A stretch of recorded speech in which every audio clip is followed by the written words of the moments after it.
This is the Climate Alarm Clock podcast. Still to come this week, we learn about the work of connecting Cabra, but now we're continuing our collaboration with Birdwatch Ireland, so over we go to Ricky Whelan and first Niall Hatch.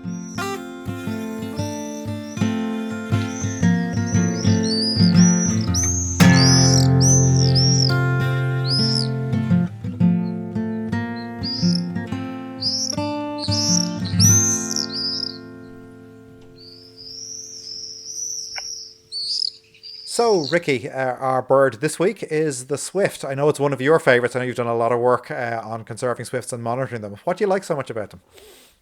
The swift I like because they're such a fascinating species, Niall. Once they fledge from their nest, they don't return again, or they don't stop to rest for up to a year or more. So that's just an amazing fact on its own. They drink on the wing, they feed on the wing, they mate on the wing, they sleep on the wing. Like what's not fascinating about that species? But like a lot of other species we're talking about, they have problems, and in Ireland we're right on the edge of their breeding range, so we're first to experience any problems they're going to see. So it's really important that we get it right, their conservation, and we sort of figure out what's going on with them. So loss of nest sites, range shift due to climate driven range shift, sort of messing with their distributions, and loss of availability of food because of pesticides and pollution and all sorts of stuff is affecting them. So it's really important that we begin to turn the tide there. This is a bird, of course, that relies in many ways on human beings for its nesting habitat, because they almost exclusively nest inside spaces in tall buildings, in underneath brickwork and a high roof, or maybe in a church spire or somewhere like that. And a lot of modern buildings, they're just lacking those nooks and crannies and those places for these swifts to get in. And I know that that's something that we in Birdwatch Ireland have been tackling along with other groups across the country. Lots of work going into saving Ireland's swifts.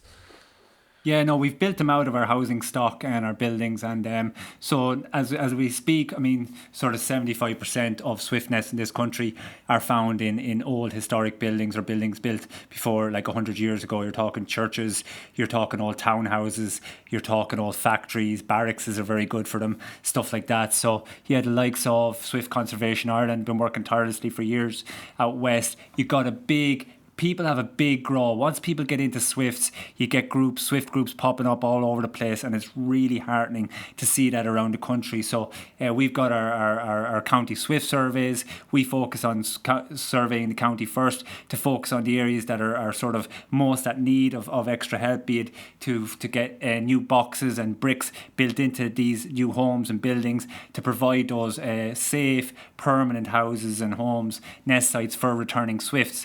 Good trick to attract swifts is to play their call. Because they're communal nesters, they like to be around other swifts. So if you can broadcast their call into the atmosphere, they go, oh geez, our pals are over here. Really a clever way of attracting them. So that's swifts. They're in bother, they're under bother, but there is lots of positive action going into swifts at the minute. It's really encouraging.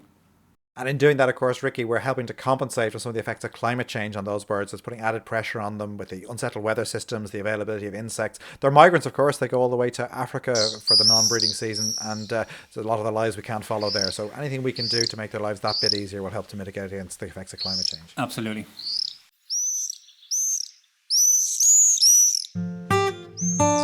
Thanks, Ricky and Niall. It's a well-timed feature this week, with swifts having arrived back to Ireland in the past couple of weeks. They are absolutely amazing birds, and if this little snippet has piqued your interest, I really recommend checking out episode 7 of Ricky and Niall's In Your Nature podcast, where they discuss the wonders of swifts in depth. Coming up next here on the Climate Alarm Clock, Anna chats to Katrina Kenny about connecting Cabra.